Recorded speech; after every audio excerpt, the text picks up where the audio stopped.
Shalom प्रियजन हो.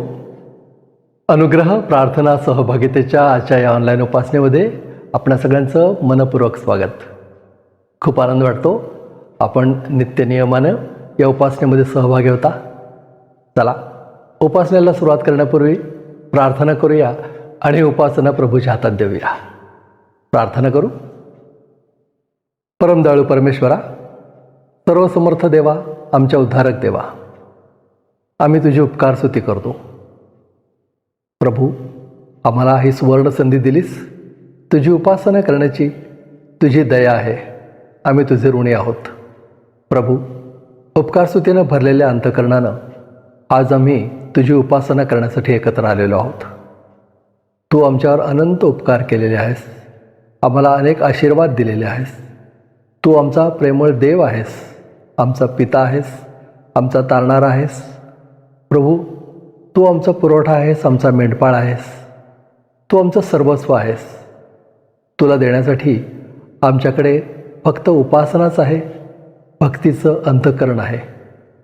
प्रभू, आम्ही ते तुला सादर करतो. आम्ही आज तुझी उपासना मनापासून खरेपणानं आत्म्यानं करण्याचा प्रयत्न करत आहोत. तू आमचं सहाय्य कर. आमचं मन विचलित करणारी आजूबाजूची परिस्थिती, मनातील भरकटणारे विचार यावर तू नियंत्रण ठेव. आणि प्रभू, आम्ही एकाग्र मनानं तुझ्या सानिध्याचा अनुभव घ्यावा, तुला आनंद द्यावा म्हणून तू आमचं सहाय्य कर. ही सर्व उपासना आम्ही तुझ्या हातात देतो आणि ही प्रार्थना येशूच्या नावानं करतो म्हणून तो ऐक. आमेन. चला प्रियजन हो, प्रभूची उपकार स्तुती करूया. आज ठोंबरे कुटुंबीय लंडनहून प्रभूची स्तुती गीतं गाण्यामध्ये आपलं पुढारीपण करतायत.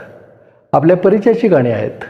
पवित्र आत्म्याच्या संदर्भातली ही सुंदर गाणी आपण त्यांच्याबरोबर गाऊया आणि प्रभूची उपकार स्तुती करूया.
मायरा, महिमा, रेबेका आणि संदीप, तुम्ही या सुंदर गाण्यांमध्ये आमचं पुढारीपण केलं. तुमचे मनपूर्वक आभार. आता प्रभूचं वचन वाचण्याची वेळ झाली आहे. पुण्याच्या विश्रांतवाडीहून सिस्टर ज्योती चव्हाण प्रभूचं वचन वाचण्यामध्ये आपलं पुढारीपण करतायत.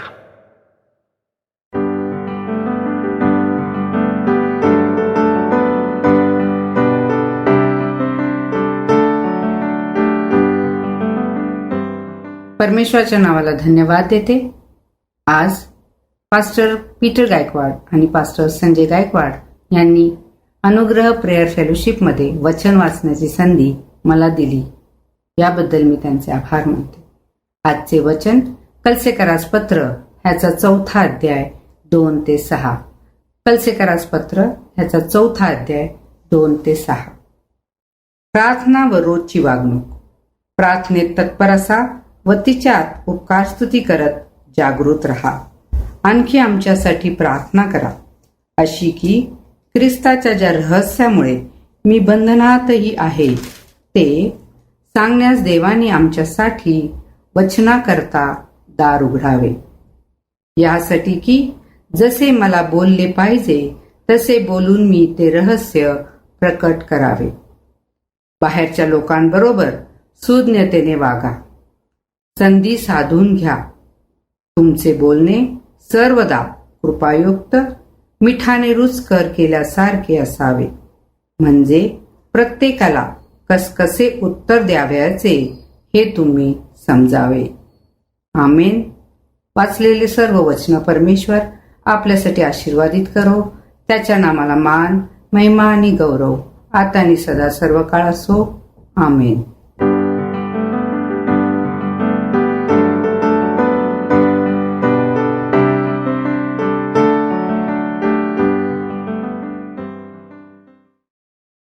ज्योतिताई, सुस्पष्टपणे प्रभूचं वचन वाचलत, वेळेत रेकॉर्डिंग करून आम्हाला पाठवलंत. तुमचे मनपूर्वक आभार. प्रियजनो, रेव्हरंड संजय डेव्हिड गायकवाड आपल्याशी काही संवाद साधू इच्छित आहेत. बघूया त्यांना काय म्हणायचं आहे.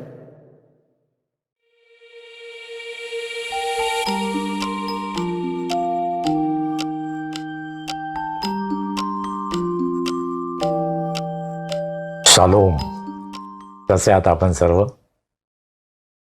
अनुग्रह प्रेयर फेलोशिपच्या ज्या भक्तीच्या द्वारे आपली नेहमी भेट होते, याचा मला अतिशय आनंद वाटतो. आपल्या सर्वांचं मी मनापासून स्वागत करतो. मागच्या रविवारची भक्ती आपल्यासाठी आशीर्वादाची झाली आहे असा मला विश्वास आहे.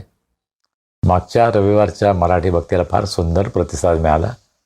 मी शेवटलं पाहिलं त्यावेळेस 409 व्ह्युअर्स होते. देवाचं वचन अनेक लोकांपर्यंत पोहोचलं, याचा मला अतिशय आनंद आहे. आम्ही जे परिश्रम घेतो, रात्रंदिवस आम्ही कष्ट घेतो.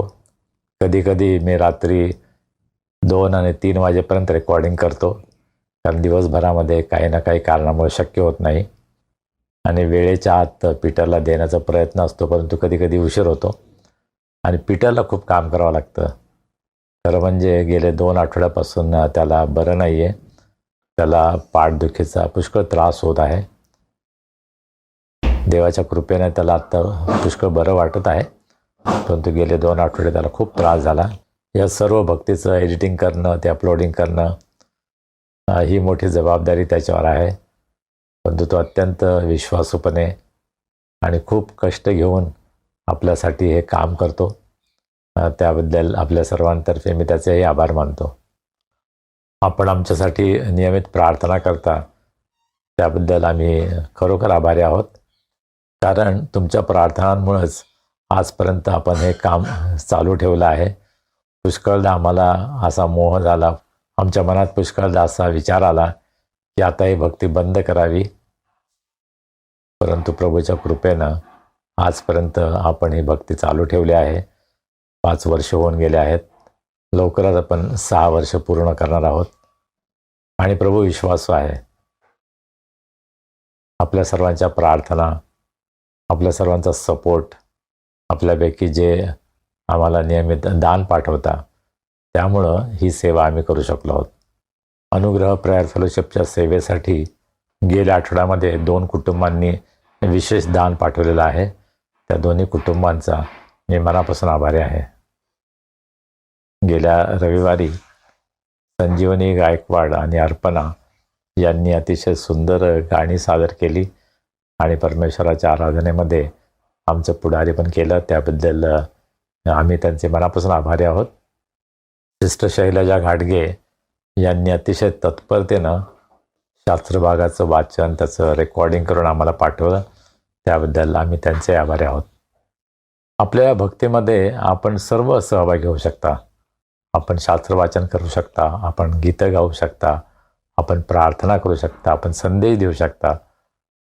जर आपल्यापैकी कोणाची इच्छा असेल या भक्तीमध्ये सहभागी होण्याची, तर जरूर आम्हाला कळवा आणि आम्हाला खूप आनंद वाटेल तुम्हाला या भक्तीमध्ये भाग घेण्यासाठी. आणि आमची मनापासून इच्छा आहे की जास्तीत जास्त लोकांनी सहभागी व्हावं. भारतामध्ये आणि भारताबाहेर आमचे जे असंख्य मित्र आहेत, प्रेयर पार्टनर्स आहेत, त्यांनी या भक्तीमध्ये सहभागी व्हावं ही आमची इच्छा आहे. गेल्या आठवड्यामध्ये मला एक फोन आला आणि माझ्यासाठी एक तो सुखद धक्का होता. कारण मिसेस लतिका नाईकवाडी यांचा तो फोन होता. खूप वर्षानंतर आमचं बोलणं झालं. त्यानंतर त्यांचे मिस्टर राजू नाईकवाडी यांच्याबरोबर पुष्कळ वेळ गप्पा झाल्या. लतिका नाईकवाडी यांचे आईवडील बदलापूर या ठिकाणी राहत होते आणि कल्याणमध्ये आमचे पप्पा वर्णन मेमोरियल मेथडिस्ट चर्चमध्ये पाळकीय सेवा करत होते. आणि त्यावेळेस आम्ही बदलापूरला जायचो. एकच हे कुटुंब बदलापूरमध्ये होतं आणि तेव्हापासूनची आमची ओळख आहे. काही काळ देवरोडच्या CNI चर्चमध्ये मी पाळकीय सेवा केली. त्यावेळेस पुन्हा एकदा या कुटुंबाशी संबंध आला आणि त्यांच्या आदरातिथ्याचा अनुभव मी त्या ठिकाणी घेतला. त्यानंतर लतिका यांनी मी UBSमध्ये असताना BBS आणि MD असे दोन्ही अभ्यासक्रम पूर्ण केले आणि अशा प्रकारे प्रभूच्या सेवेसाठी त्यांनी तयारी केली. प्रभूची सेवा ते आणि त्यांचे मिस्टर करत आहेत. त्याबद्दल आम्हाला अतिशय आनंद वाटतो. ब्रदर राजू नाईकवाडी यांनी आम्हाला हे सांगितलं की आम्ही दर रविवारी न चुकता तुमची भक्ती पाहत असतो, तुमचा संदेश ऐकत असतो आणि तुम्ही अतिशय स्पष्टपणे, परखडपणे बोलता. हे सुद्धा त्यांनी मला सांगितलं. आणि लोकांना असं बोललेलं आवडत नाही, परंतु तुम्ही योग्य ते करता असं त्यांनी मला उत्तेजन दिलं. त्याबद्दल त्यांचा मी आभारी आहे. आपण जर ही भक्ती पाहत आहात तर आपल्या प्रतिक्रिया जरूर आम्हाला कळवा आणि तुमच्याकडून ऐकायला आम्हाला खूप आनंद वाटेल आणि आम्हाला उत्तेजन मिळेल. फेब्रुवारी 8 ते 14 हा आठवडा Christian medical association of India CMAI यांच्यातर्फे वीक ऑफ प्रेयर प्रार्थनेचा आठवडा म्हणून जाहीर करण्यात आलेला आहे. दरवर्षी फेब्रुवारीमध्ये हा प्रार्थनेचा आठवडा असतो. 8 तारखेला हीलिंग मिनिस्ट्री संडे आणि 8 ते 14 फेब्रुवारी हीलिंग मिनिस्ट्री वीक अशा प्रकारे त्यांनी जाहीर केलेलं आहे. आणि त्यासंबंधीची माहिती आणि त्यासंबंधीचं माहितीपत्रक त्यांनी पाठवलेलं आहे. त्यांचं जे थीम आहे रिथिंक टू रीच आउट. मार्को शुभवर्तमान याचा 8वा अध्याय आणि 25व्या वचनावर प्रभू येशू ख्रिस्तानं त्याचा हात धरला अशा प्रकारे म्हटलेलं आहे. CMAI तर्फे हा जो आठवडा आहे हीलिंग मिनिस्ट्री वीक, आरोग्यदान यासंबंधी या दिवसामध्ये विशेष विचार करण्यात यावा, प्रार्थना करण्यात यावा. आणि प्रत्येक दिवसासाठी त्यांनी मनन दिलेलं आहे. 8 तारखेची जी भक्ती आहे ती संपूर्ण भक्तिक्रम त्यांनी या पुस्तिकेमध्ये दिलेला आहे. आणि UTSM united theological seminary of Maharashtra त्या ठिकाणी मी शिकवतो. तिथे यावर आधारित संदेश मी दिला आहे. आपण आपल्या चर्चमध्ये, आपल्या प्रेयर ग्रुपमध्ये यासंबंधीची माहिती द्या आणि विशेष रीतीनं मेडिकल मिनिस्ट्री, हेल्थ मिनिस्ट्री, आरोग्यदानाची जी सेवा संपूर्ण भारतामध्ये चालू आहे, ख्रिस्ती संस्थांच्याद्वारे ख्रिस्ती डॉक्टर्स, नर्सेस, पॅरामेडिकल स्टाफ जे सर्व वैद्यकीय क्षेत्राशी निगडीत आहेत अशा सर्व सेवकांसाठी आपण प्रार्थना करूया. हा भारतामध्ये वैद्यकीय क्षेत्राची जी सुरुवात आहे, जो पाया आहे तो खरं म्हणजे ख्रिस्ती मिशनऱ्यांनी घातला. भारतामध्ये सगळीकडं, केवळ शहरामध्ये नाही परंतु लहान लहान खेड्यांमध्ये सुद्धा त्यांनी हॉस्पिटल्स उभी केली आणि अतिशय सुंदर वैद्यकीय सेवा या वेगवेगळ्या हॉस्पिटल्सच्या माध्यमातून आणि ख्रिस्ती संस्थांमधून गेली अनेक वर्ष चालू होती आणि त्याबद्दल आपण प्रभूला धन्यवाद देऊया. सध्याच्या काळामध्ये आपण हे पाहतो की यापैकी अनेक हॉस्पिटल्स बंद पडलेले आहेत. मिरजमधील सुप्रसिद्ध Wanless hospital, वेंगुर्ल्यामधील Saint looks hospital, पुण्यामधील वाडिया हॉस्पिटल, असे अनेक हॉस्पिटल्स आहेत की जे आज बंद पडलेले आहेत आणि ही अतिशय दुःखाची गोष्ट आहे. एवढा मोठा वारसा आम्हाला मिळाला. मिशनरींनी एवढं प्रचंड मोठं कार्य या क्षेत्रामध्ये केलं, परंतु ते कार्य आपण पुढे नेऊ शकलो नाही. हे जे दवाखाने आहेत ते ख्रिस्ती लोकांसाठी फार मोठा आधार होतेच, परंतु सर्वसामान्य गरीब जनतेसाठी ते एक आशेचं स्थान होतं. अनेक पेशंट्स या ठिकाणी येऊन बरे झालेले आहेत, परंतु अनेक ठिकाणी ही सेवा खंडित झालेली आहे आणि त्यासाठी आम्ही प्रार्थना करण्याची गरज आहे. असे अनेक डॉक्टर्स आहेत, नर्सेस आहेत की ते या मिशन हॉस्पिटल्समध्ये तयार झाले. ते आता स्वतंत्र सेवा वेगळ्या ठिकाणी करत आहेत, परंतु आपल्या वैद्यकीय सेवेच्याद्वारे त्यांनी ख्रिस्ताचं नाव सदैव उंच करावं, ख्रिस्ताची साक्ष त्यांनी आपल्या सेवेमधून द्यावी, यासाठी सुद्धा आपण प्रार्थना करूया. तुम्ही जर CMIची वेबसाईट ओपन केली तर त्या ठिकाणी तुम्हाला या हीलिंग वीकसाठी ज्या काही प्रार्थनेच्या विनंत्या आहेत त्यासुद्धा तुम्हाला त्या ठिकाणी मिळतील आणि जरूर आपण त्यासंबंधी विचार करावा आणि प्रार्थनेद्वारे या वैद्यकीय सेवेमध्ये, आरोग्यदानाच्या सेवेमध्ये प्रभूनं त्याचा आशीर्वाद पाठवावा, यासाठी आपण प्रार्थनेमध्ये आठवण ठेवूया. मी तुम्हाला हे मागं सांगितलं की या नवीन वर्षामध्ये आपल्या सर्वांना प्रत्यक्ष भेटण्याची माझी खूप इच्छा होती, परंतु आजपर्यंत हे शक्य झालं नाही. या महिन्यामध्ये 14 तारखेला आपली मीटिंग घ्यावी अशी मला इच्छा होती, परंतु बायबल सेंटर अवेलेबल नाही आहे. त्यामुळे शुक्रवारी 13 फेब्रुवारी किंवा मंगळवारी 17 फेब्रुवारी सकाळी 11 ते दुपारी 1 वाजेपर्यंत आपलं गेट टुगेदर घ्यावं, ही माझी इच्छा आहे आणि त्यासंबंधीची माहिती आपल्याला देण्यात येईल. आणि मला तुमच्याकडून ऐकायला आवडेल, पुण्यामधील ज्यांना ज्यांना या सभेला, या गेट टुगेदरला येणं शक्य आहे त्यांनी ताबडतोब आम्हाला कळवावं, म्हणजे त्या दृष्टीनं आम्हाला तयारी करता येईल. या गेट टुगेदरसाठी प्रार्थना करा, यासाठी उपस्थित राहा आणि जी काही मदत आपल्याला करता येईल ती जरूर या गेट टुगेदरसाठी आपण करावी, ही माझी आपल्याला विनंती आहे. आता वेळ झाली आहे दानार्पणाची. येशू प्रिय मेंढपाळा, आपल्या परिचयाचं गीत आहे, आपण गाऊया आणि आपलं दान प्रभूच्या चरणी आणूया.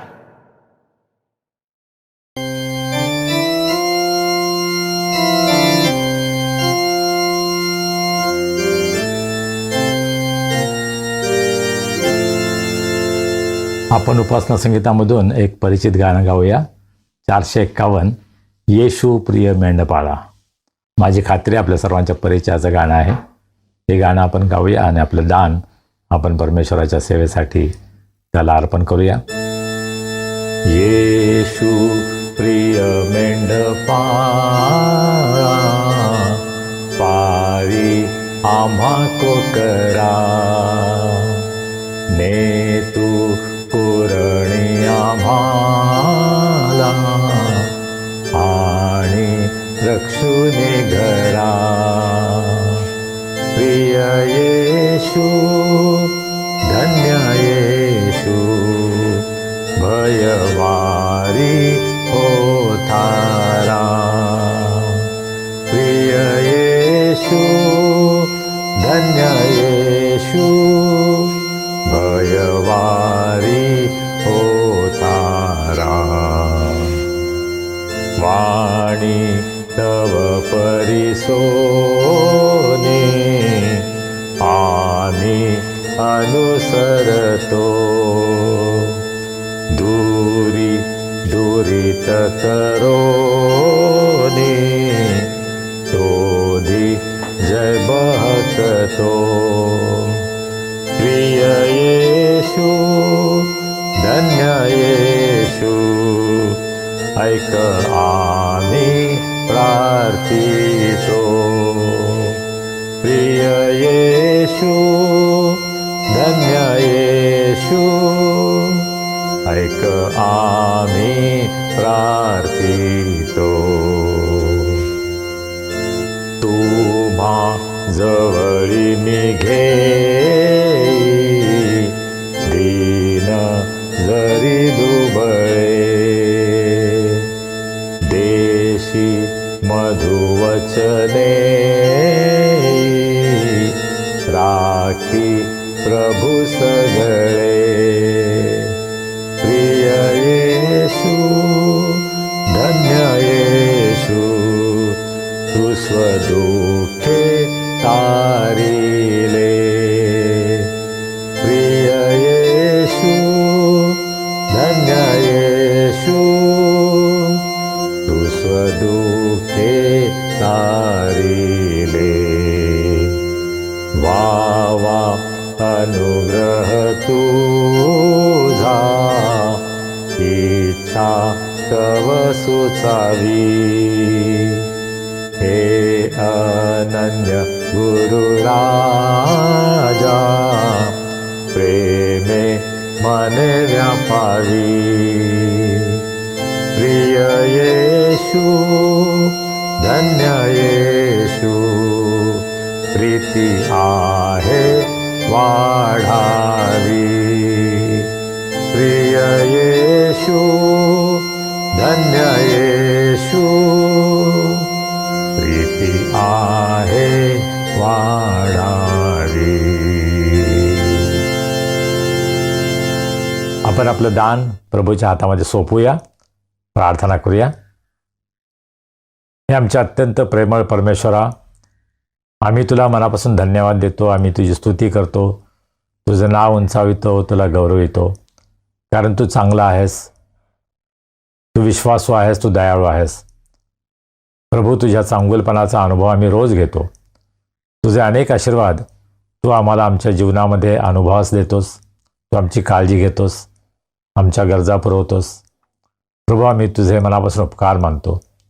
तू आम्हाला जे काही दिलं आहे त्यामधून अत्यंत अल्पसं दान आज आम्ही तुझ्या भांडारामध्ये आणलं आहे. प्रभू, या दानाचा तू स्वीकार कर, हे आशीर्वादित कर. या दानाचा उपयोग तुझं कार्य या जगामध्ये अधिक वाढावं, गोरगरीब गरजवंत यांच्या गरजा पूर्ण व्हाव्यात. त्याचप्रकारे अनुग्रह प्रेयर फेलोशिप आणि हा संदेश ऐकत असणाऱ्या प्रत्येकाच्या जीवनामध्ये प्रभू तुझं सुंदर अद्भुत कार्य होण्यासाठी या सर्व दानांचा उपयोग तू करून घे, अशी आम्ही तुला विनंती करतो. आम्ही सर्वजण स्वतःला तुझ्या हातामध्ये सोपवतो. प्रभू, तुझ्या वचनावर मनन करत असताना आम्ही तुला विनंती करतो, पवित्र आत्म्याच्या द्वारे तुझ्या वचनांचा उलगडा तू आम्हाला कर. मानवी बुद्धीनं आम्हाला तुझं वचन समजत नाही, परंतु आम्ही तुला विनंती करतो की तू या वचनांचा उलगडा, याचं स्पष्टीकरण आम्हाला कर. तुझी इच्छा आम्हाला समजू दे. तुझ्या मार्गामध्ये चालण्यासाठी तुझ्या या वचनाच्या अभ्यासांचा आम्हाला उपयोग होऊ दे, अशी आम्ही तुला विनंती करतो. प्रभू, आम्ही सर्वजण स्वतःला तुझ्या हातामध्ये सोपवतो. तू आम्हाला चालव. तारणारा प्रभू येशू ख्रिस्त याच्या नावाने आम्ही प्रार्थना करतो, म्हणतो आहे, आमेन. प्रियजनो, आता वेळ झाली आहे देवाचा संदेश ऐकण्याची. आपल्या सगळ्यांचे आवडते देवाचे सेवक रेव्हरंड संजय डेव्हिड गायकवाड प्रभूचा संदेश आपल्यापर्यंत आणत आहेत. कलसीकराच्या पत्राचा अभ्यास करत आहोत. आज भाग 32.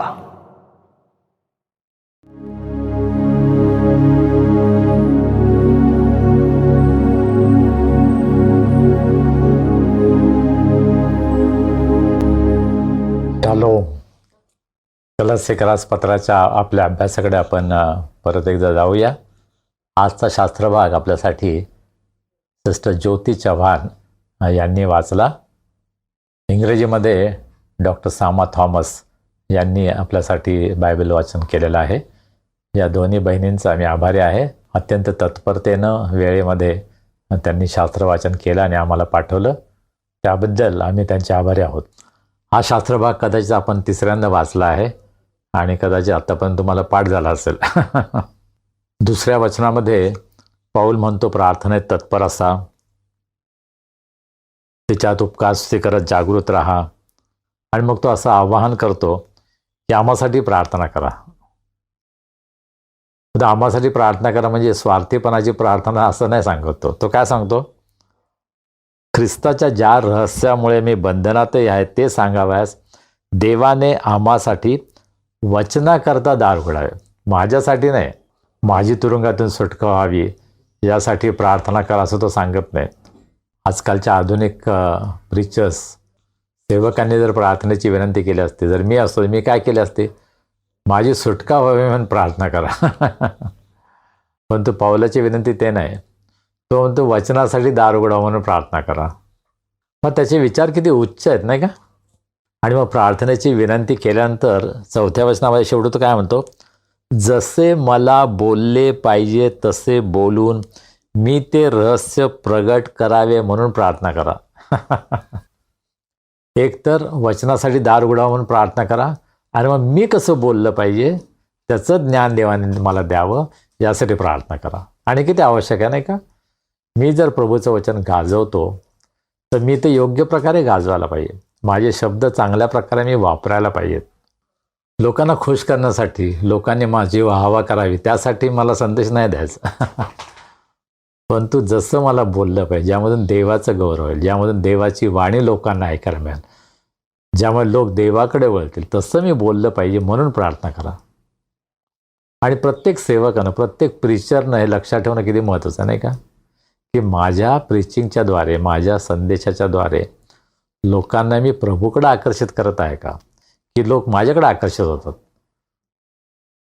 माझ्या जीवनामध्ये मी येशू ख्रिस्ताला उंच करावं ही माझी इच्छा असली पाहिजे, तो माझा प्रयत्न असला पाहिजे. मग आता तो वाचकांशी संवाद साधत आहे, मंडळीतील विश्वासणाऱ्यांशी तो बोलत आहे. त्यांना तो काय सांगत आहे 5व्या वचनामध्ये, बाहेरच्या लोकांबरोबर सुज्ञतेने वागा, संधी साधून घ्या. मराठीमध्ये असं म्हटलंय संधी साधून घ्या, पण तो NIV इंग्लिश बायबलमध्ये असं म्हटलंय make the most of your opportunity. ते मला वाटतं जास्त समर्पक, जास्त चांगलं वाटतं ऐकायला. पण संधी साधून घ्या असं वाटतं, हां म्हणजे तुम्ही संधी साधू व्हा. नाही, आम्हाला संधी साधू नाही व्हायचं. पहिली गोष्ट, बाहेरच्या लोकांबरोबर सुज्ञतेने वागा. आणि आजच्या काळासाठी ते किती महत्त्वाचं आहे नाही का, की आम्ही इतर लोकांशी, जे मंडळीच्या बाहेर आहेत, जे ख्रिस्ती नाही आहेत, त्यांच्याशी आम्ही कसं वागावं, कसं बोलावं याची आम्ही काळजी घेणं फार आवश्यक आहे नाही का. आज उत्तर भारतातील अनेक राज्यांमध्ये धर्मांतर विरोधी कायदा आहे आणि त्या कायद्याचा अत्यंत अयोग्य प्रकारे दुरुपयोग होत आहे हे आम्हाला पाहायला मिळतं. अशी बातमी आम्हाला ऐकायला मिळते की एक सेवक, एक पाळक एका घरामध्ये, ख्रिस्ती घरामध्ये बर्थडे पार्टीसाठी जातात. वाढदिवसाची प्रार्थना असते त्यासाठी जातात. आणि त्या ठिकाणी ते प्रार्थना घेत असताना 20, 25, 50 लोकांचा जमाव त्या घरावर चालून येतो. त्यांच्यावर हल्ला करण्यात येतो, त्यांना मारण्यात येतं, तोडफोड केली जाते, त्यांना अटक केली जाते, तुरुंगामध्ये टाकलं जातं. आरोप काय आहे की तुम्ही तिथं धर्मांतर करत होता. किती भयंकर आहे नाही का. म्हणजे एका ख्रिस्ती घरामध्ये जाऊन तुम्ही बर्थडे सेलिब्रेशन करणं, वाढदिवसाची पार्टी आयोजित करणं, हे सुद्धा किती धोकादायक, रिस्की झालेलं आहे नाही का. आणि म्हणून बाहेरचे जे लोक आहेत, जे मंडळीच्या बाहेर आहेत, त्यांच्याबरोबर आम्हाला सुज्ञतेने वागण्याची गरज आहे. पण काही काही व्हिडिओ आपण पाहतो काही सेवकांचे, त्यांची जी भाषा असते अत्यंत प्रक्षोभक भाषा ते वापरतात. आम्ही याची काळजी घेणं आवश्यक आहे की आपण जे काही मीडियामध्ये बोलतो त्यावर आपलं नियंत्रण राहत नाही, ते अनेकांच्या हातात जातं. आणि ख्रिस्ताचा, मंडळीचा द्वेष करणारे जे लोक आहेत त्यांच्या हातामध्ये सुद्धा हे साहित्य, आमचे व्हिडिओ जातात आणि त्याचा गैरफायदा ते घेऊ शकतात. त्याच्याद्वारे ते आमच्यावर हल्ला करू शकतात. आणि म्हणून आम्ही बाहेरच्या लोकांबरोबर अतिशय सुज्ञतेने वागण्याची गरज आहे. आमचे जे शेजारी आहेत, ज्या लोकांशी आमचा नेहमी संबंध येतो, कदाचित आमच्या कामाच्या ठिकाणी, त्या ठिकाणी आम्हाला अतिशय सावधपणे वागण्याची गरज आहे. आमच्या बोलण्याद्वारे, आमच्या कृतीद्वारे आम्ही कोणाचा अपमान तर करत नाही ना, कोणाला दुखवत तर नाही ना, याची आम्ही काळजी घ्यायला हवी. याचा अर्थ असा नाही की आम्ही आपल्या तत्वांशी तडजोड करायची. आम्हाला कधीकधी आपल्या तत्वामुळं काही गोष्टी सहन कराव्या लागतील, परंतु तरीही उघडपणे एखाद्याच्या धार्मिक भावना दुखावतील अशा प्रकारचं वर्तन आम्ही करू नये. ज्यावेळेस आम्ही बाहेरच्या लोकांबरोबर, विविध धर्माच्या लोकांबरोबर आमचा संबंध येतो, त्यावेळेस आमच्यावर पुष्कळ दबाव असतो. त्यांच्या ज्या काही मागण्या असतील त्याला आम्ही मान्यता द्यावी, अशा प्रकारचा दबाव पुष्कळ आमच्यावर टाकला जातो. आणि त्यावेळेस आम्हाला अतिशय सुज्ञतेने वागण्याची गरज आहे. आणि हे ज्ञान आम्हाला कोणापासून मिळेल? प्रभू येशू ख्रिस्तापासून, कारण तो ज्ञानाचा उगम आहे. परमेश्वराचं भय हे ज्ञानाचा प्रारंभ आहे. नीतिसूत्रामधील हे वचन, हा सिद्धांत आम्हाला माहीत आहे. आणि म्हणून जर देवाचं भय आमच्यामध्ये असेल तर सर्व परिस्थितीमध्ये आम्ही कशाप्रकारे सुज्ञतेने वागावं याची आम्हाला मदत होईल. त्यासाठी आम्हाला कुठल्या एक्सपर्टची गरज नाही, कुठल्या तज्ज्ञांची गरज नाही. आम्हाला पवित्र शास्त्रामध्ये त्यासंबंधीचं मार्गदर्शन मिळतं. दानियल आणि त्याचे मित्र जे बाबेलच्या बंदिवासामध्ये होते, त्यांच्यासमोर फार मोठा प्रश्न होता. राजा जे काही मिष्टान्न खात असे तेच त्यांनी खावं, अशा प्रकारे त्यांच्यावर दबाव होता. परंतु त्यांनी अतिशय सुज्ञपणे तो विषय हाताळला. दानियलने काय सांगितलं? 10 दिवस आम्हाला साधं शाकाहारी जेवण द्या, आम्ही ते खातो, आणि आमच्यावर जर काही परिणाम झाला तर मग तुम्ही सांगाल ते आम्ही ऐकू. दानियल आणि त्याचे मित्र हे देवाच्या सामर्थ्यावर अवलंबून राहिले. देवाच्या ज्ञानाचा उपयोग त्यांनी केला आणि त्यामुळं त्या कठीण प्रसंगामध्ये त्यांचा बचाव झाला. एवढंच नाही, परंतु राजासमोर उभं राहण्याची सुद्धा त्यांना संधी मिळाली आणि राजाला सुद्धा त्यांनी प्रभावित केलं. ज्यावेळेस आम्ही आपल्या ख्रिस्ती तत्वाशी प्रामाणिक राहतो, आम्ही येशूबरोबर प्रामाणिक राहतो, त्यावेळेस कठीण प्रसंगामध्ये सुद्धा तोच आम्हाला ज्ञान देतो, मार्गदर्शन करतो, योग्य निर्णय घेण्यासाठी तो आम्हाला सहाय्य करतो. आणि त्यामुळं आम्ही बाहेरच्या लोकांमध्ये राहत असताना सुद्धा आम्ही अत्यंत उत्तम असं ख्रिस्ती जीवन जगू शकतो. आणि आमच्यासमोर अशी काही चांगली उदाहरणं आहेत. सरकारमध्ये, वेगवेगळ्या कंपन्यांमध्ये आपले अनेक ख्रिस्ती तरुण आहेत, तरुणी आहेत, अनेक स्त्री पुरुष आहेत. ते मोठमोठ्या हुद्द्यांवर काम करतात आणि त्यांच्यापैकी काही जण आपल्या ख्रिस्ती तत्वाशी कोणती तडजोड न करता त्या ठिकाणी अतिशय उत्कृष्ट काम करतात आणि त्यांच्या कामामधून त्यांची सुंदर साक्ष इतरांना मिळते.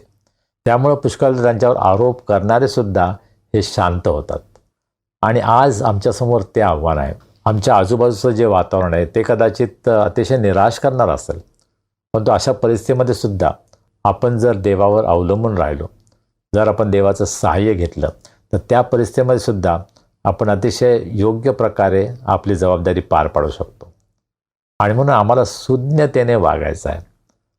आम्ही आपल्या अतिउत्साहामध्ये जर काही मूर्खपणाचं वर्तन केलं तर त्याचे परिणाम आम्हालाच नाही, परंतु आमच्या समाजाला, आमच्या मंडळीला सुद्धा भोगावं लागतील. आणि म्हणून बाहेरच्या लोकांबरोबर, मंडळीच्या जे बाहेर आहेत, ख्रिस्ती विश्वासाच्या बाहेर जे आहेत, त्यांच्याशी आम्ही कशा प्रकारे सुज्ञतेने वागायला हवं याविषयी आपण काळजी घेण्याची गरज आहे.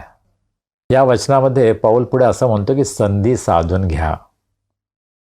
जसं मी तुम्हाला इंग्लिशमध्ये सांगितलं, make the most of the opportunity that you have. आम्हाला जी संधी देव देतो त्या संधीचा आम्ही अतिशय चांगल्या प्रकारे उपयोग करायला पाहिजे.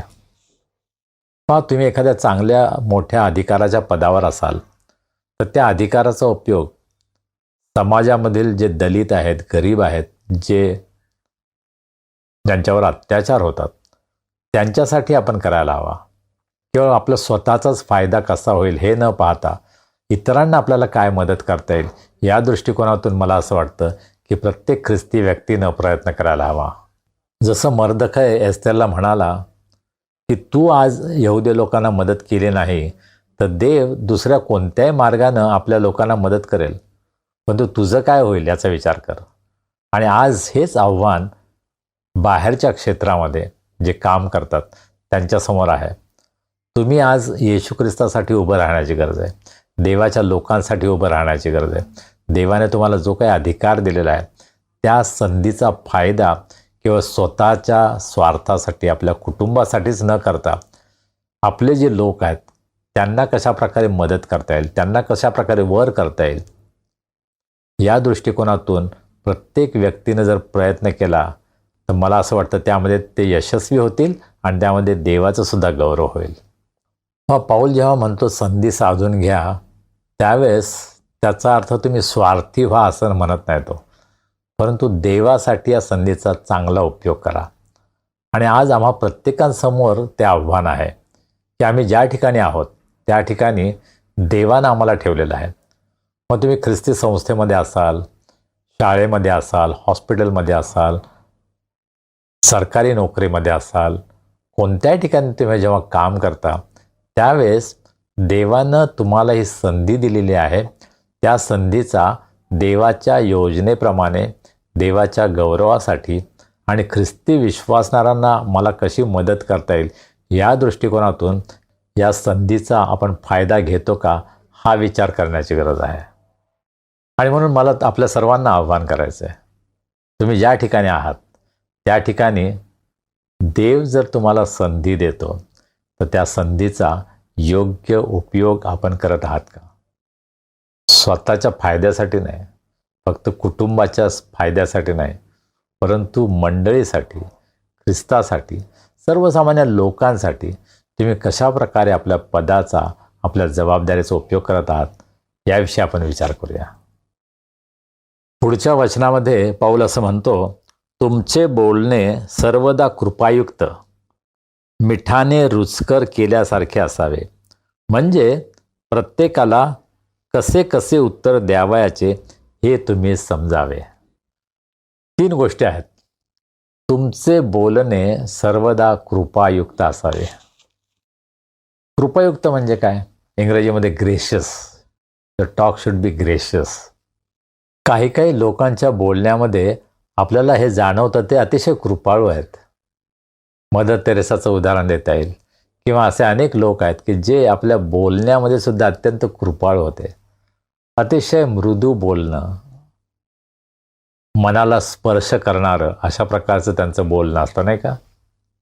आता कृपा या शब्दाचा अर्थ काय?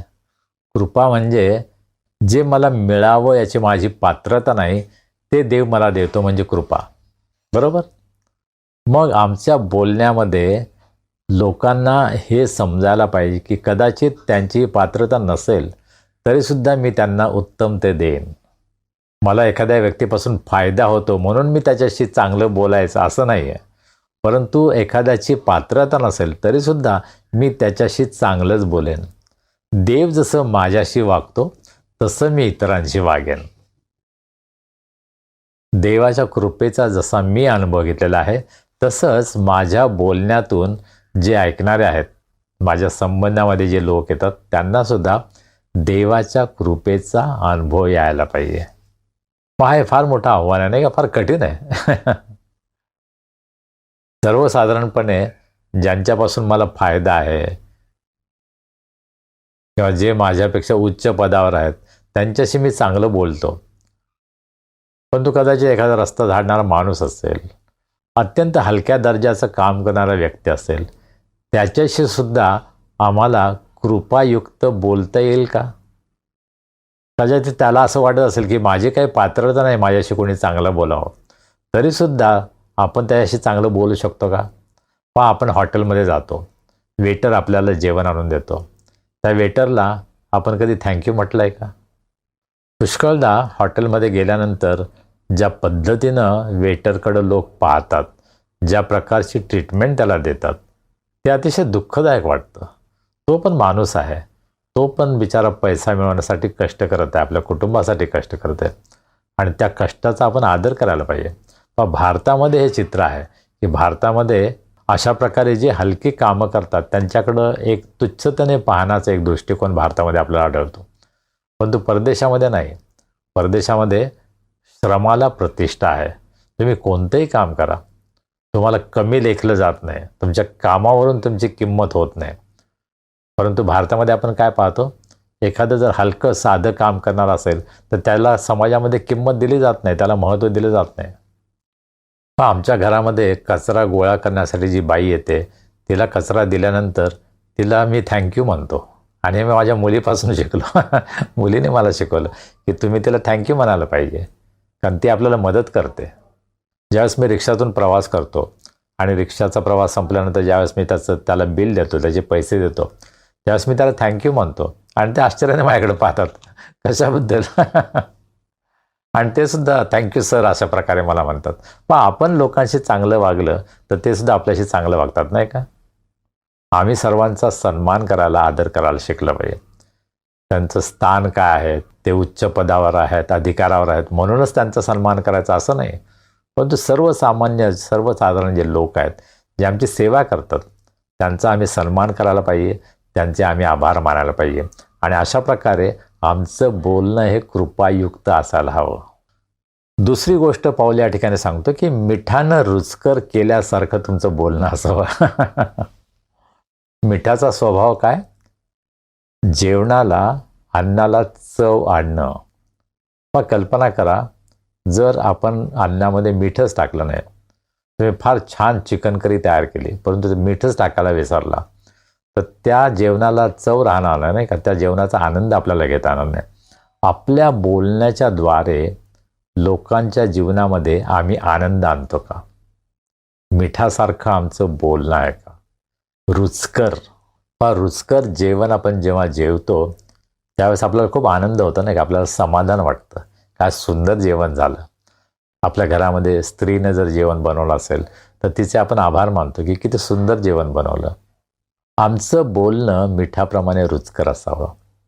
आणि आमच्यापैकी अनेकांच्या जीवनामध्ये फार मोठी समस्या आहे, आम्हाला रुचकर बोलताच येत नाही.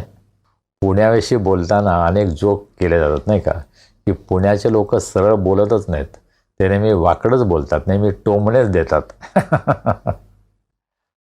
परंतु मला हे सर्वत्र आढळलं आहे. कोल्हापूरचे असो, नागपूरचे असो, सोलापूरचे असो, मुंबईचे असो, काही लोकांच्या स्वभावातच असतं की ते कधी चांगलं सरळ बोलत नाही. तुम्ही त्यांना साधा जरी प्रश्न विचारला तरीसुद्धा त्याचं उत्तर ते वाकडत जाऊन देतात. एक उदाहरण म्हणून सांगतो. एखाद्या व्यक्तीला तुम्ही विचारता, कसं काय, बरं आहे का? आणि ती व्यक्ती म्हणते, मला काय झाड भरली. पहा, एक साधा प्रश्न काळजीने आपण विचारतो, पण त्या प्रश्नाचं चांगलं उत्तर द्यावं अशी आपली अपेक्षा असते ना, की होय मला बरं आहे किंवा नाही मला बरं नाही, काय असेल ते. परंतु पुष्कळदा काही लोकांना सरळ उत्तर द्यायला आवडत नाही, काहीतरी वेगळ्या प्रकारचं उत्तर द्यायचं. काही लोकांची जीभ अतिशय धारदार असते असं म्हणतात, की त्यामुळं लोकांना त्यांचं बोलणं ऐकायला आवडत नाही. काही लोकांच्या बोलण्यामध्ये खूप खोटेपणा असतो. आपल्याला माहीत आहे की ते जे काही सांगतात त्याला काहीच अर्थ नाही.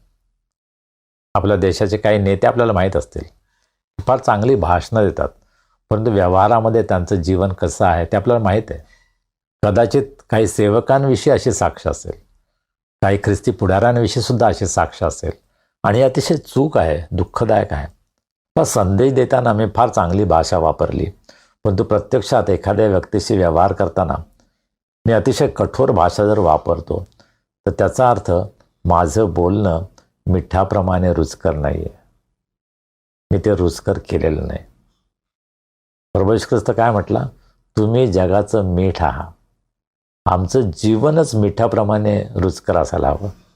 लोकांच्या जीवनामध्ये आपण चव आणायला हवी, त्यांच्या जीवनामध्ये आपण आनंद, समाधान आणायला हवा. अशा प्रकारचं आमचं बोलणं असावं अशी देव आमच्याकडून अपेक्षा करतो. मिठाचा दुसरा स्वभाव काय आहे, गुण काय आहे, की ते गोष्टी सुरक्षित करतं. It preserves things. पहा, लोणचं बनवण्यासाठी त्यामध्ये मीठ घातलं जातं, मासे टिकवण्यासाठी त्याला मीठ लावलं जातं, खारे केले जातात, त्यामुळं ते जास्त काळ टिकून राहतं. आणि आमचं बोलणं अशा प्रकारे असावं की आमच्या बोलण्यातून इतरांचं जीवन हे सुरक्षित व्हावं. पण आम्ही सर्व जणू काही मृत्यूच्या छायेमध्ये आहोत, परंतु प्रभू येशू ख्रिस्त जेव्हा त्याचे शब्द आपल्यामध्ये देतो तेव्हा आपल्याला नवीन जीवन प्राप्त होतं. आणि आपल्या बोलण्यातून लोकांना या नवीन जीवनाचा अनुभव यायला पाहिजे. मग त्यांचं जीवन कदाचित दुःखाकडं नाशाकडं जात आहे, परंतु आमच्या सुंदर बोलण्याद्वारे प्रभूच्या कृपेनं आपण मिठानं रुचकर केल्यासारखं जेव्हा बोलतो तेव्हा त्या जीवनाला आपण संजीवनी देतो. त्यांच्या जीवनामध्ये आम्ही आशा निर्माण करतो. पण आमच्यापैकी काही जणांची ही समस्या आहे की आम्ही आपल्या बोलण्यामुळं पुष्कळांना दुःख देतो, त्यांना वेदना होईल अशा प्रकारे आमचं बोलणं असतं. असं म्हणतात की काही जणांचे शब्द सुरीसारखे इतरांचं अंतःकरण भेदून जातात, आणि हे अतिशय वाईट साक्ष आहे. आमच्या बोलण्याद्वारे आम्ही अनेकांना जखमी करू शकतो. असं म्हणतात शब्द बाण हे अतिशय घायाळ करणारे असतात. आणि मला असं वाटतं ख्रिस्ती नात्यानं माझ्यावर ही जबाबदारी आहे की माझ्या शब्दामुळं मी लोकांचा जीव तर घेत नाही, त्यांना इजा तर करत नाही, त्यांना दुखापत तर करत नाही. का कधी शारीरिक इजा भरून निघू शकते, परंतु शब्दांच्या द्वारे जी इजा आपण करतो ती कदाचित आयुष्यभर जाऊ शकत नाही. आणि याचा आम्ही सर्वांनी अनुभव घेतला आहे. आम्ही काही जणांचं मन आपल्या शब्दांनी असं दुखावलेलं आहे की ते कधीच आपल्या जवळ येऊ शकत नाहीत. आणि कदाचित आम्ही सुद्धा काही लोकांच्या शब्दामुळे इतके दुखावले गेलो आहोत की आम्ही त्यांच्यापर्यंत जाऊ शकत नाही. आमच्या शब्दांचे किती भयंकर परिणाम होऊ शकतात. आणि म्हणून आम्हाला मिठासारखं रुचकर बोलायला शिकलं पाहिजे. मीठ हे प्रिझर्व करतं, सुरक्षित करतं. त्या प्रकारे आमचे शब्द इतरांना सुरक्षित करणारे, धीर देणारे, समाधान देणारे असायला हवेत. कधी आम्ही सबब देतो, नाही माझा स्वभावच आहे, मी आपलं काय विचार करत नाही, मी आपलं तोंडात येईल ते बोलतो. तो दुर्गुण आहे. तो दुर्गुण आम्हाला दूर करायला हवा. आमच्या बोलण्यामुळे जर आम्ही लोकांना दुखावतो तर त्याबद्दल आम्हाला अभिमान वाटायची गरज नाही. त्याबद्दल आम्ही बढाई नाही मारू शकत किंवा त्याबद्दल आम्ही सबब नाही देऊ शकत. नाही मला तो स्वभावच आहे, मला जसं वाटतं तसं मी बोलतो. ख्रिस्ती नात्यानं आम्हाला आपल्या जिभेला लगाम लावण्याची गरज आहे. बोलण्याविषयी याकोबाच्या पत्रामध्ये याकोब फार सुंदर सांगतो नाही का. पहिल्या अध्यायाच्या 19व्या वचनामध्ये तो म्हणतो, माझ्या प्रिय बंधूंनो तुम्हाला एक कळते तर प्रत्येक माणूस ऐकाव्यास तत्पर, बोलाव्यास धीमा, रागास मंद असावा, कारण माणसाच्या रागाने देवाच्या नीतिमत्वाचे कार्य घडत नाही. आमच्या रागाच्या बोलण्यामुळं आम्ही देवाच्या कार्यामध्ये अडखळ निर्माण करतो. हे किती भयंकर आहे नाही का. आणि जिभेविषयी बोलताना सुद्धा याकोब काय म्हणतो 3ऱ्या अध्यायाच्या 5व्या वचनामध्ये, जीभ ही लहानसा अवयव असून मोठ्या गोष्टींची फुशारकी मारते. पहा लहानशी आग केवढ्या मोठ्या रानाला पेटवते. जीभ ही आग आहे ती आणि तिचे भुवन आहे.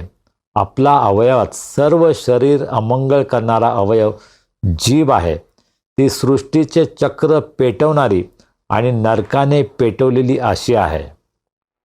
पुढे 8व्या वचनाचा दुसरा भाग, ती शांतीरहित असून दुष्ट आहे व प्राणघातक विषाने भरलेली आहे. आणि मग याकोब पुढे एक सल्ला देतो 10व्या वचनामध्ये, एकाच तोंडातून स्तुती व शाप निघतात. माझ्या बंधूंनो या गोष्टी अशा प्रकारे होता कामा नयेत. झऱ्याच्या एकाच छिद्रातून गोड पाणी व कडू पाणी निघते काय. माझ्या बंधूंनो अंजिराला जैतुनाची फळे व द्राक्षवेलाला अंजीर येतील काय. तसेच खाऱ्या पाण्यातून गोड पाणी निघणार नाही. आमच्या बोलण्यावर आमचं नियंत्रण असायलाच हवं. त्यासाठी आम्ही कोणतीही सबब सांगू शकत नाही.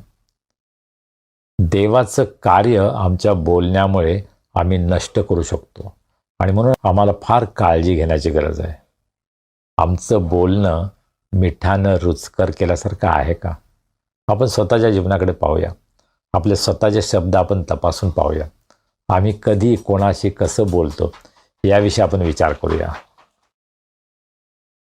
आणि मग शेवटी 6व्या वचनामध्ये पाऊल म्हणतो, म्हणजे प्रत्येकाला कसकसे उत्तर द्यावयाचे हे तुम्ही समजावे. इंग्रजीमध्ये म्हटलेलं आहे, you may know how to answer everyone. प्रत्येकाला कसं उत्तर द्यायचं हे आम्हाला समजायला हवं. मग या जगामध्ये अनेक जण आम्हाला अनेक प्रश्न विचारतात आणि त्या प्रश्नांची उत्तरं कशी द्यायची हे आमच्यावर अवलंबून आहे. पुष्कळदा आम्हाला मूड नसतो आणि कोणीतरी आम्हाला अगदी साधा प्रश्न विचारतो, ही बस रेल्वे स्टेशनकडे जाते का? जर माझा मूड नसेल तर मी काय म्हणतो, पाठी वाचा ना, दिसत नाही का? आम्हाला स्वतःवर नियंत्रण ठेवणं आवश्यक आहे. योग्य प्रकारेच आम्हाला उत्तर द्यायला हवं. मला एक गोष्ट आठवली यावरून. आम्ही गोव्यामध्ये होतो, मी आणि माझी मुलगी. आम्ही स्कूटरवर एका बीचवर चाललो होतो. आम्ही तो बीच शोधत चाललो होतो, आम्हाला माहीत नव्हतं. मग आम्ही काही तरुण मुलांना विचारलं की या बीचकडे जाणारा रस्ता आहे का? त्यांनी विरुद्ध दिशेने सांगितले की नाही, तिकडं आहे रस्ता. मला डाऊट आला, म्हणून मी आणखीन एका माणसाला विचारलं की बीचकडे जाणारा रस्ता कुठला आहे? आणि त्या तरुणाने जे सांगितलं त्याच्या अगदी विरोधी दिशेला ते बीच होता. पहा, त्या तरुणांनी आम्हाला अतिशय अयोग्य प्रकारचं उत्तर दिलं. कदाचित आमची चेष्टा करायची त्यांची इच्छा होती, आम्हाला त्रास व्हावा ही त्यांची इच्छा होती. जर कोणीतरी आम्हाला काहीतरी विचारतं तर त्याचं योग्य प्रकारे उत्तर आम्हाला देता आलं पाहिजे. कदाचित सरकारी ऑफिसमध्ये आपल्याला अशा प्रकारचे अनुभव येतात की आपण एखादा प्रश्न विचारतो आणि कदाचित तिथला एखादा प्यून असेल, वॉचमन असेल, कोणत्या असेल, अतिशय तिरसटपणे ते आपल्याला सांगतात, जा तिकडे काय. योग्य प्रकारे उत्तर आपल्याला मिळत नाही. आम्ही ख्रिस्ती नात्यानं जर कोणी आम्हाला प्रश्न केला तर आम्हाला योग्य प्रकारे त्याचं उत्तर देता येईल का? पहा, महाराष्ट्रातील एका आमदारानं ख्रिस्ती लोकांविषयी, ख्रिस्ती सेवकांविषयी अपशब्द वापरले होते आणि त्यानंतर त्याची एक मुलाखत मी पाहिली आणि त्यामध्ये तो असं म्हणत होता की अरे, या ख्रिस्ती लोकांचा देव तो वधस्तंभावर होता, त्याला स्वतःचं संरक्षण करता येत नाही, तो माझं काय वाईट करणार आहे? करू दे त्यांना प्रार्थना. अशी व्यक्ती जर तुम्हाला प्रश्न करते तर तुम्हाला योग्य प्रकारे उत्तर देता येईल का? पहा, तुमच्या भावना दुखावल्या जातात, तुम्हाला वाईट वाटतं, परंतु तरीसुद्धा तुम्ही ख्रिस्ती विश्वासणाऱ्या या नात्यानंच त्याला योग्य शब्दामध्ये तुम्हाला उत्तर देता आलं पाहिजे. कुठल्याही प्रकारे अपमान न करता, कुठल्या प्रकारे चिडून न जाता, शांतपणे स्वतःवर संयम राखून आम्हाला उत्तर देता आलं पाहिजे. पहा, या जगामध्ये वावरत असताना वेगवेगळ्या प्रकारचे लोक आमच्या संपर्कामध्ये येतात, वेगवेगळ्या प्रकारचे प्रश्न ते आम्हाला विचारतात. त्या सर्वांना उत्तर देताना आमची प्रवृत्ती कशी असते? पहा, काही जण मार्ग शोधत आहेत, सत्याचा मार्ग शोधत आहेत. त्यांना जर आपण योग्य प्रकारे उत्तर दिलं तर ते त्या सत्याच्या मार्गामध्ये येऊ शकतात. परंतु पुष्कळदा ख्रिस्ती विश्वासणारे, ख्रिस्ती पुढारी अयोग्य प्रकारे लोकांशी संवाद साधतात, अयोग्य प्रकारे लोकांशी बोलतात, संभाषण करतात. त्यामुळं हे लोक ख्रिस्तापासून अधिक दूर जातात. आणि म्हणून आमच्यासमोर हे आव्हान आहे, ही आमची जबाबदारी आहे की आम्ही उत्तर देताना अतिशय योग्य प्रकारे जबाबदारीने उत्तर द्यायला शिकायला पाहिजे. कदाचित आम्हाला लोकांच्या सर्व प्रश्नांची उत्तरं देता येणार नाही, आम्हाला लोकांचं समाधान करता येणार नाही, तरीही अत्यंत शांतपणे, संयमानं आम्हाला लोकांना उत्तर देता आलं पाहिजे. आणि आज तुमच्यासमोर आणि माझ्यासमोर हे आव्हान आहे. व लोक आम्हाला प्रश्न करतील, आम्हाला चिरडीला आणतील, आम्हाला उद्युक्त करतील, तरीसुद्धा शांत राहून प्रभूच्या कृपेमध्ये आपण जर योग्य उत्तर दिलं तर तेच लोक ख्रिस्ताकडे नक्की वळतील, हा माझा विश्वास आहे. देव आम्हा सर्वांचं सहाय्य करो, त्याची कृपा आम्हाला पुरवो आणि आमचं बोलणं सर्वदा कृपायुक्त, मिठाने रुचकर केल्यासारखं असावं. यासाठी की जसं उत्तर देणं आम्ही अपेक्षित आहे तसं योग्य उत्तर लोकांना आम्हाला देता यावं. देव बाप तुम्हा सर्वांना आशीर्वाद करो. आमेन. प्रार्थना करूया. सर्व समर्थ जिवंत प्रभू देवा, आम्ही तुझे मनापासून उपकार मानतो. आज तुझ्या उपस्थितीमध्ये तुझ्या पायाजवळ बसून तुझी स्तुती आराधना करण्यासाठी, तुझ्या वचनावर मनन करण्यासाठी तू आमचं सहाय्य केलंस, मार्गदर्शन केलंस. प्रभू, तुझ्या वचनाद्वारे तू आमच्याशी बोललेला आहेस, हा आम्हाला विश्वास आहे. जे काही आम्ही आज ऐकलेलं आहे त्यावर आम्ही अधिक मनन करावं, त्याप्रमाणे आमच्या जीवनामध्ये आम्ही वर्तन करावं. यासाठी प्रभू आम्हा सर्वांना तू सहाय्य कर. आमच्यामध्ये कोणी निराश आहेत, दुःखी आहेत, आजारी आहेत, संकटात आहेत, प्रभू आम्ही त्यांना तुझ्या दयासनासमोर उंच करतो. आज तू त्यांची भेट घे, त्यांना आरोग्य दे, त्यांना शक्ती दे, तुझी कृपा त्यांना तू दे. त्यांच्या सर्व दुःखातून, अडचणीतून, त्रासातून त्यांना तू बाहेर काढ. तुझ्या विश्वासूपणाचा, चांगुलपणाचा अनुभव त्यांना आज येऊ दे. ज्यांचे वाढदिवस आहेत, विवाहाचे वर्धापन दिन आहेत, त्या सर्व प्रियजनांबद्दल आम्ही तुला धन्यवाद देतो, तुझी स्तुती करतो. आम्ही प्रार्थना करतो प्रभू की त्यांचं जीवन तू आशीर्वादित कर, त्यांची प्रत्येक गरज पूर्ण कर आणि त्यांच्या जीवनामधून तो उंचावलं जा, गौरवलं जा. येणाऱ्या आठवड्यामध्ये तू आम्हा सर्वांचा सांभाळ कर, आम्हाला सुरक्षित ठेव. तुझ्या सेवेसाठी, तुझ्या साक्षीसाठी आम्हा प्रत्येकांचा उपयोग तो होऊ दे. मान, महिमा, गौरव आम्ही तुला देतो आणि प्रार्थना तारणारा प्रभू येशू ख्रिस्त याच्या नावाने आम्ही करतो म्हणतोय, आमेन. प्रभूनं शिकवलेली प्रार्थना करूया. हे आमच्या स्वर्गातील बापा, तुझे नाम पवित्र मानले जाओ, तुझे राज्य येवो, जसे स्वर्गात तसे पृथ्वीवरही तुझ्या इच्छेप्रमाणे हो. आमची रोजची भाकर आज आम्हास दे, जशी आम्ही आपल्या अपराधांची क्षमा करतो तशी तू आम्हाला आमच्या अपराधांची क्षमा कर. आणि आम्हास परीक्षित आणू नकोस, तर आम्हास वाईटापासून सोडव. कारण की राज्य, सामर्थ्य आणि गौरव ही सर्व काळ तुझीच आहेत. आमेन. आणि आता देवी बापाची प्रीती, प्रभू येशू ख्रिस्ताची कृपा, पवित्र आत्म्याची सहभागिता, शांती, आनंद आणि आरोग्य आम्हा सर्वांसह आमच्या प्रियजनांबरोबर, देवाच्या सर्व लोकांबरोबर आता आणि सदा सर्व काळ असो. आमेन.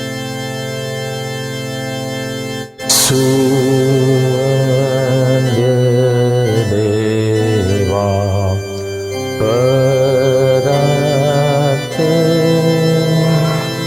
स्तवा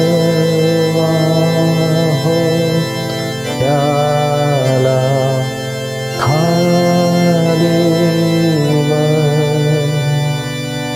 तो बाप पुत्र आत्मा जा त्रेत्याला द्या अनंत